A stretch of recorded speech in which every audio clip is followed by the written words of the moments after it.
Hello everyone. Thank you for inviting me to Bendigo to talk with you all today. I feel very honored and privileged to be here to tell my story. It is very encouraging to know my small part in the fight against domestic violence is being heard, taken as seriously as it should be, and is hopefully having some effect. It actually gives me a little hope for women's health in today's society. I am your sister, I am the woman next door, I could be your best friend, and I could even be you. My name is Angela Barker. I'm not sure if you're all aware, but I could actually speak completely normal before this. I was a very good athlete. I was a great high jumper, played centre in games of netball, played squad basketball, footy, soccer, and really many sports before my injury. I used to sing with my friends. We were sure we had careers. I was a very happy, active, popular, enthusiastic young teenager. Starting year 11th, I focused on my studies as I was aiming for a career in psychology, and being voted into the VCE leadership group, I finally realized my life was moving forward, and I had goals I wanted to achieve, whereas he didn't, and I would never be able to change him. Then in 2002, when I was just 16, I was a victim of a horrific assault. No hope was given to me or my family. It was expected that I would remain in a vegetative state, which they thought would be a short life due to complications. My parents were horrified to find out that victims of crime don't have compensation, so the only place I was offered to live out my days was an old-age nursing home in Benalla, where there was no specialized brain injury therapy. Despite the horrific injuries he inflicted on me, and all the medical team's belief that I wouldn't be able to improve any further, with a bit of strength and determination I have proved them wrong. My assaulter was my ex-boyfriend, who I had been going out with for 2 years. He was 4 years older than me, and I now realize dating an older man was a foolish thing to be doing at that age, because he was on a very different wavelength mentally, physically, and sexually. But I thought I was in love, and because he had a car and license, I could get into cool places. We had broken up and got back together many times over the 2 years, and on the night this happened we hadn't actually been going out for 3 months due to his moody, aggressive, violent ways. He needed to prove to me that his violent and controlling ways had improved. He had abused me during our relationship, both verbally and physically, and he had often humiliated me in front of friends. No, he wanted me back that night, but I'd just had enough of the abuse. This time was it. And as he had just completed an anger management course 2 weeks before this, I finally had the courage to finish our relationship. I believe the anger management helped give me this courage, but I now realize, unless someone does this course out of the want to be a less aggressive person, and not a court order, they probably won't change. This led me to believe he would now have more control, and I had no idea how aggressive he'd turn. If I had, I would have made sure I'd done it in a public place. While on this journey, I was asked in 2003 if I would like to participate in developing a video as part of the Violence Against Women Australia Says No campaign for the then Liberal government, directed at girls to deter them from becoming involved in violent relationships. I thought it was a great idea because it might stop other girls being as blind as I was and ending up in my situation. We need to build young people's self-esteem to stop them from thinking violent behavior is acceptable and ending up in a violent relationship.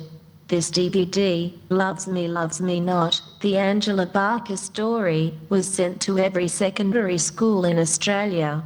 Currently, I have spoken to around 25,000 students so far throughout Victoria, New South Wales, Tasmania, and Queensland due to the DVD and my association with the Love Bites program. I believe education is vital to ending violence, Children need to be taught from birth to respect each other and treat each other as equals. There needs to be age-appropriate education beginning in kindergartens and continuing throughout their school years. It is important that young people learn to recognize abuse in a relationship, as, during the first stages of being in love, people can easily make light of any differences between them. They see each other through rose-colored glasses and tend to gloss over problems.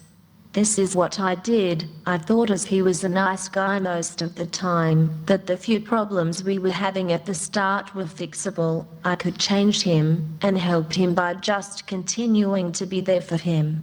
But the verbal and emotional abuse continued, and eventually the physical abuse began. This was over a period of 15 months. I was a young girl who believed she was in love. There are many things I am now aware of, which should have led me to end our relationship, no questions asked. Like when he would often verbally abuse me. I shouldn't have ever listened to or taken anything he said so seriously, unless it was at face value, to avoid a violent outburst. I shouldn't have let him gain complete control over me as soon as our relationship began. I shouldn't have continued to spend so much time alone with him and let him have so much power, isolating me from family and friends. I realized he was a violent dirtbag straight away, which meant I needed to end the relationship as soon as the violence was expressed, no matter what for. He would make me stay back from girls' days out and threaten violence if I left. When alone with him, he would gain control by breaking down and become very emotional, cry and carry on telling some story, which was so often, if not always, a big fat horrible lie. He was a very great actor.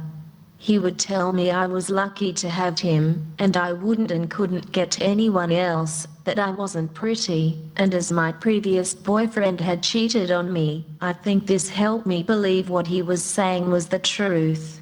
He was controlling my life, and I couldn't see that control wasn't love. I think he believed that love and control was the same thing.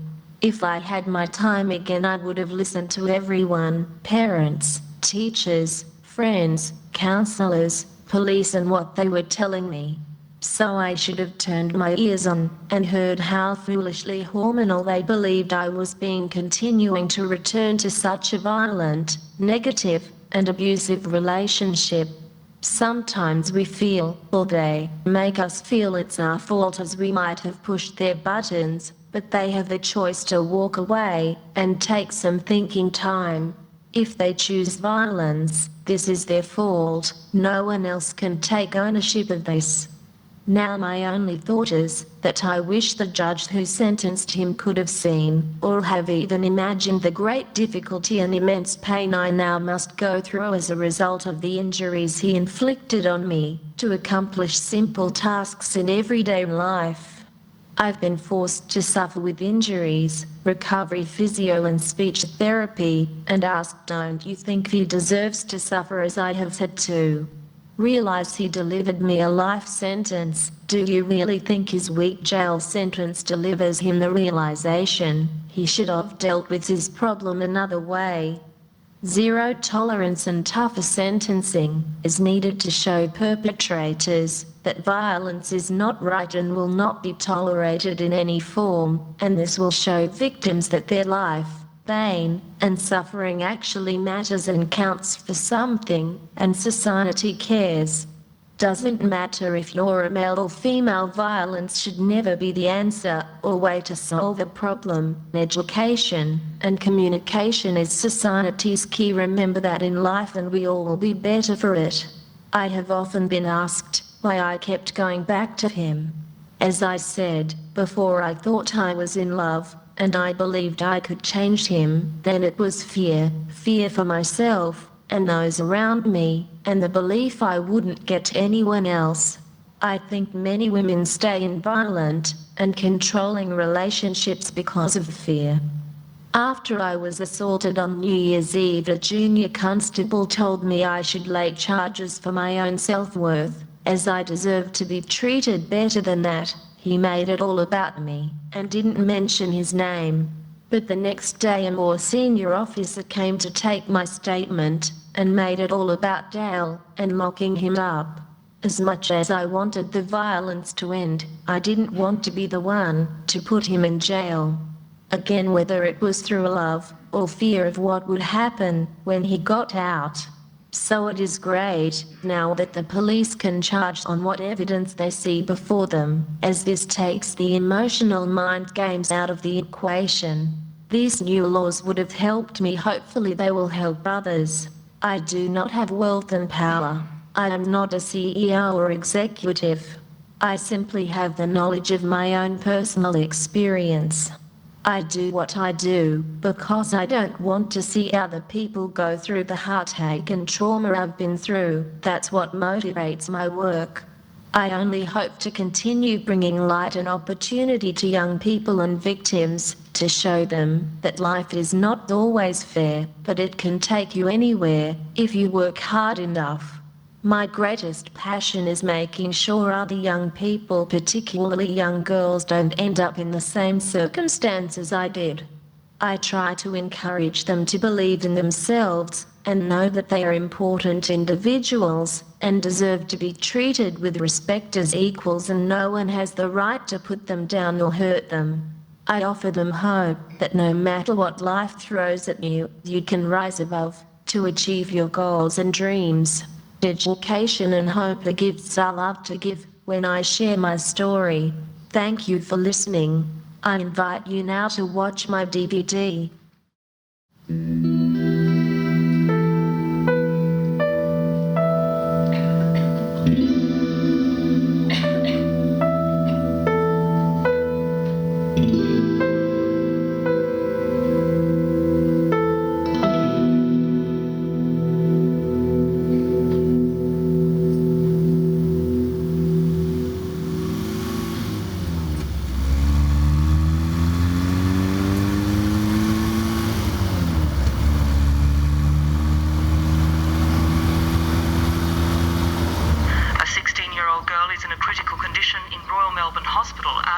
Savagely bashed in a Benalla Park last night.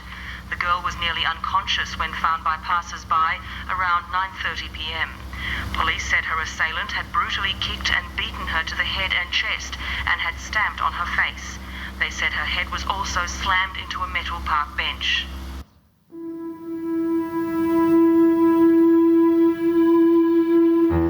Ange was a very bubbly little girl, very intelligent, very independent, loved hanging out with her friends. Oh, she's just beautiful. Angela was a typical young girl, and she was very intelligent, absolutely full of life. And she was very sports orientated. She represented her town in basketball, played netball, broke records as a high jumper at school. She was just going to make a real go of her life, and you could see it. She had a lot of plans, and she had the personality that could take her anywhere she wanted to go.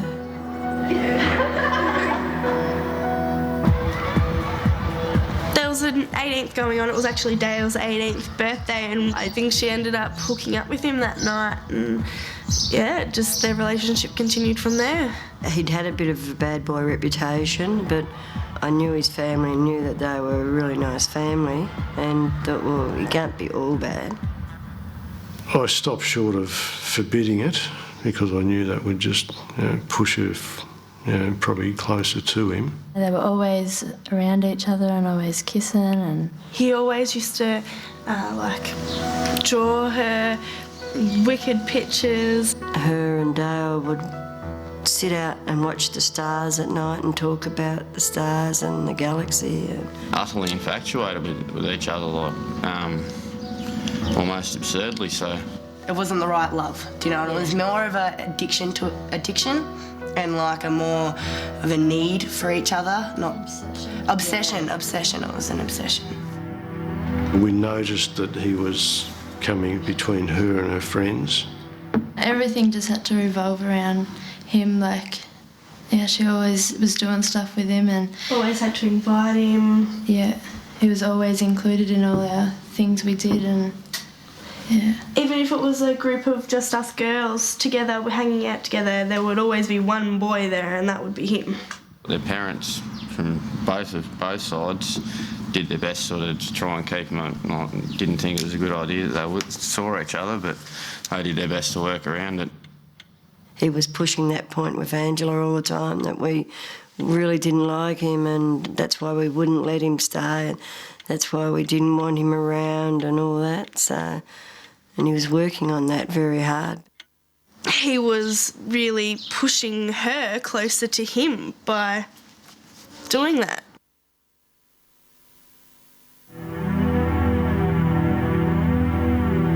The first sign we got was that he verbally abused her. One time I picked her up at the school and he was there to pick up his brother, and as he drove off he broke down on the school crossing. Angela ran back and he started swearing at her. There was all the little kids going across the crossing, and you know, it was very humiliating. She was abused again up the street verbally a few months later. She knew how much he loved her, but he hurt her so much in the way that he yelled at her and made her embarrassed, and would, you know, hurt her. He'd con her back around to going out with him. He'd be really good, no arguing and everything, and then she'd start to get a bit sad a few times, and I'd think, oh well, things weren't going so good, and you'd know that she'd been hurt again. So it was always a sort of a pattern. I was brought up in domestic violence, so I could kind of see the cycles and all that, but they were both my mates, and I didn't think anything like, I didn't think he'd do that to her. Well, her personality changed during the relationship because she had to basically kind of ask permission from her boyfriend. Angela, you know, would come out from school and he was there to meet her. Be at work when she knocked off work, she had a part-time job. He would be there sometimes when I'd drop her at work, you know, just to see her beforehand. She felt loved, and she liked that feeling that she was wanted. Come on, you know everything. I told Angela many times, I said he'd never let her go. I think she would have been too worried about leaving him, the trouble she would have had if she'd found someone else. He had threatened her with suicide. You know, he'd kill himself if she went away. He wouldn't be able to handle it. Because he wasn't a dumb boy, he was very smart. And he knew what he was doing. Oh, yeah? On New Year's, everything was fine, and then all of a sudden she was yelling and screaming at him, saying, I don't love you, I don't love you, I never loved you, rah, rah. And then they both ended up taking off and going back to her place. Probably would have been a bit after 1 o'clock, and I heard the next door's gate slam, and I heard voices raised, and I realised it was Angela and her boyfriend, and there was thumping and banging and yelling and swearing. I pressed the doorbell, and Angela came out, and just then Ken came up behind me, and she looked over my shoulder and she said, please help me, Ken, my boyfriend's bashing me. And Ken stepped on to the veranda. Dale had come out and then took a step to Ken and just punched him on the side of the face, and he hit the veranda post and just went down. In the blow, the cheekbone was fractured. I don't see very well now, and any reference to it makes me very uneasy. Then Ange came to to my house in the morning. She rocked up and came to the sliding door and asked me, "Is Dale here?" And I'm like, "What is wrong with your face, girl?" And she had bruises. Just something I can't really comprehend. Why anyone would do that, you know? To an enemy, let alone someone you're meant to care about type thing.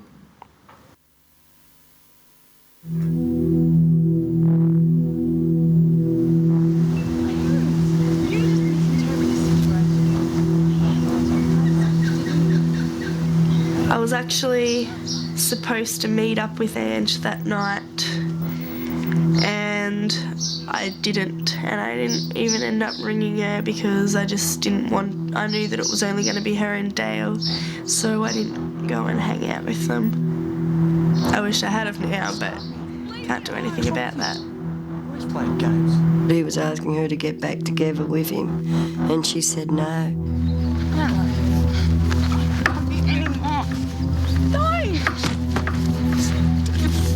He belted her head against a steel bench, and he tried to strangle her. He kicked her in the head, he kicked her in the ear.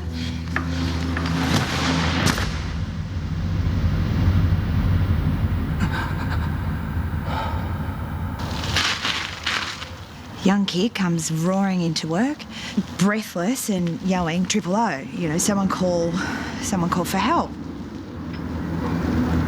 I called my couple of colleagues and we came out. We see someone standing up and starting to walk away. So I remember yelling out, "Oh, hang on a sec, mate, you know, what's happened?" And to a reply of, "You can f***ing look after it now." There was a body on the ground, convulsing, and then started to see the blood coming out of her ear. Her hair was a mess. Her face was like blown up. We couldn't tell whether or not it was a girl or a boy.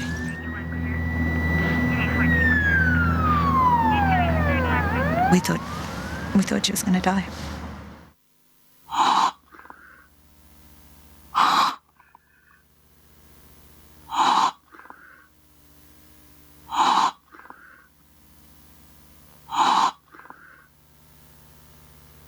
We got a phone call that night. Helen answered, and it was only a few seconds into the phone call that I knew something was terribly wrong, and Helen just more or less dropped the phone and handed it to me.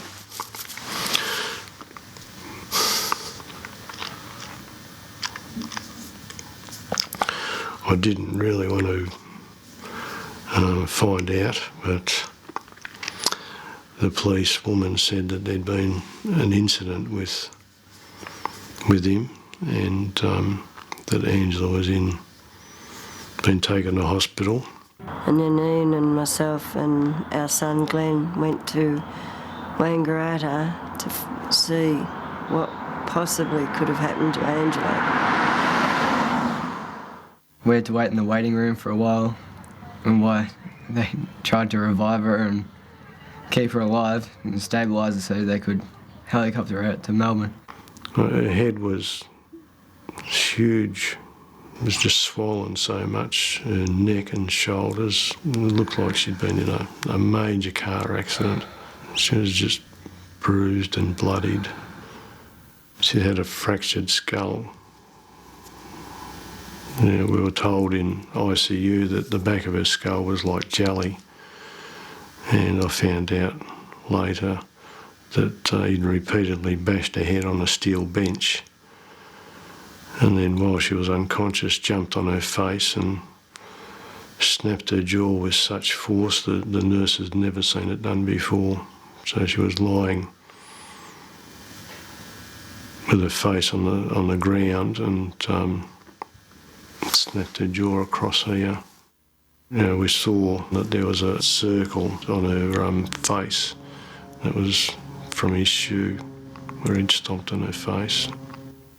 I just can't handle what happened to my girl that night, and And I try to think of it as someone else, not as my girl, because it's too painful.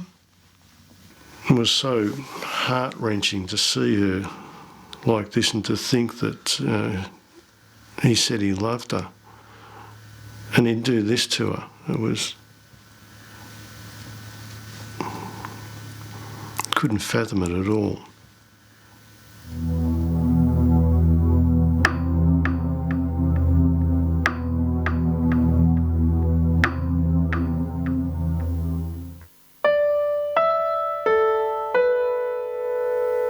Well, Ange has been such a fighter through this.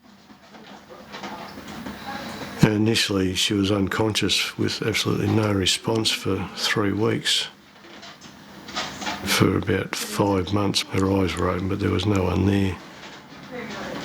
Then, she was going through horrific pain. It was heart-wrenching to see her hoisted up in a sling to stand up and scream with pain.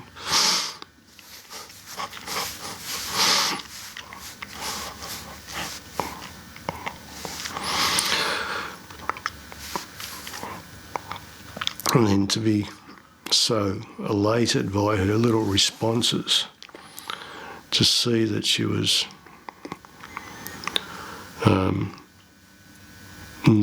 recognising us. She's had to learn to talk and walk and do all those things again, so she's come a long way and she's really getting there, but it's a really long struggle. I'm proud of her. She's worked so hard.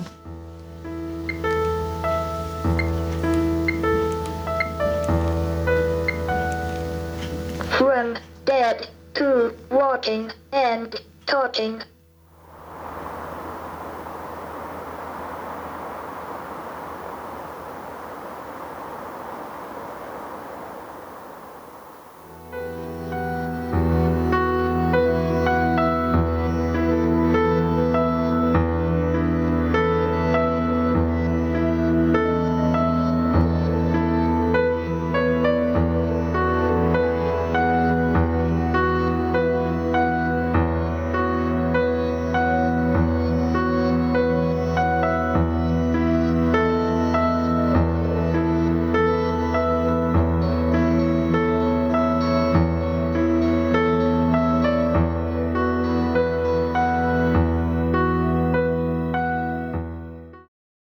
Thank you very much.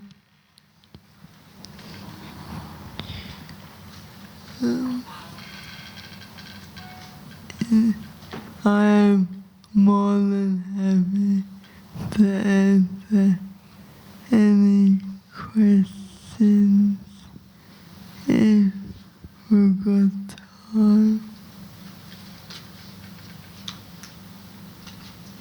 Thank you so much, Angela. Sorry, I was having a little cry out there, so forgive me. Were there any questions for Ange? At all? Definitely, she's great. She's doing a fantastic job with herself. And, just sitting there, looking at all of us, I just want to congratulate her for her courage and her determination. And I really feel that she's great. Thank you very much.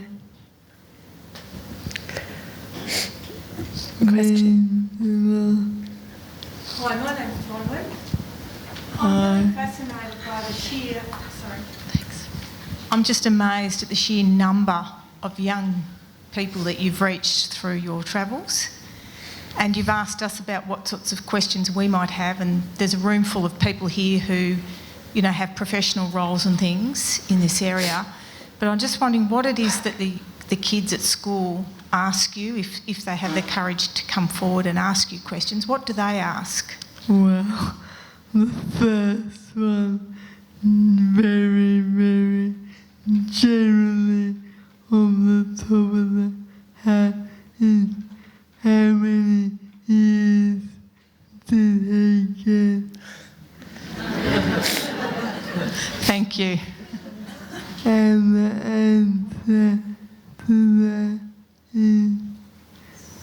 7.5 after my parents and the DPP appealed his original sentencing of only 5 years. Thank you. You're welcome. Thanks very much, Ange, for your amazing presentation. My name's Cassie and I've worked with young people for many years, and my question is, you are so generous in sharing your story with young people. Do you know the impact? Have you heard of the impact you have on them? Because what you are telling them, it's hard to ignore the messages. So do you feel like you get from them that they're hearing it? Yes, that I do. They respond very well. It's very well, but I mean, sometimes they cry, and it's like in a class of 30, usually. Oh well, it starts off a bit slow, often, but there are, many questions they have. I see a room of hands shooting up, usually. Thank you.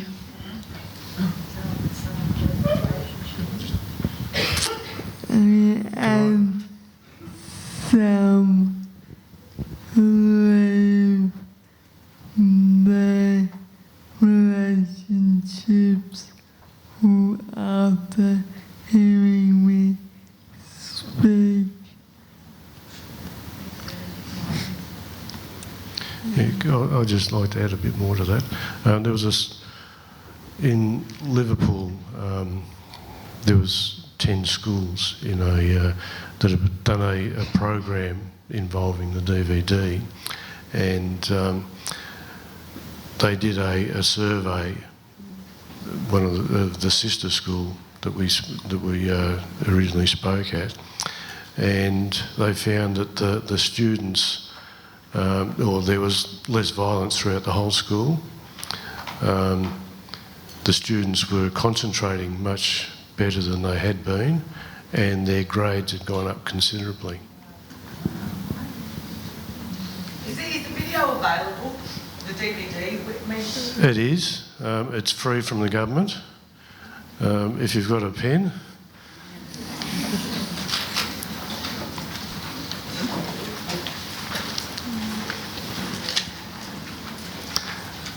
Okay, the number is 02 62 1000.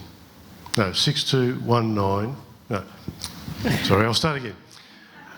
02 62 69 1000.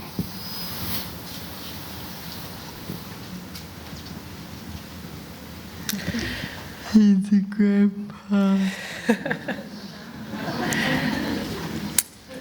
Could you all please join me in thanking sincerely from the bottom of our hearts Ange Barker. Thank you.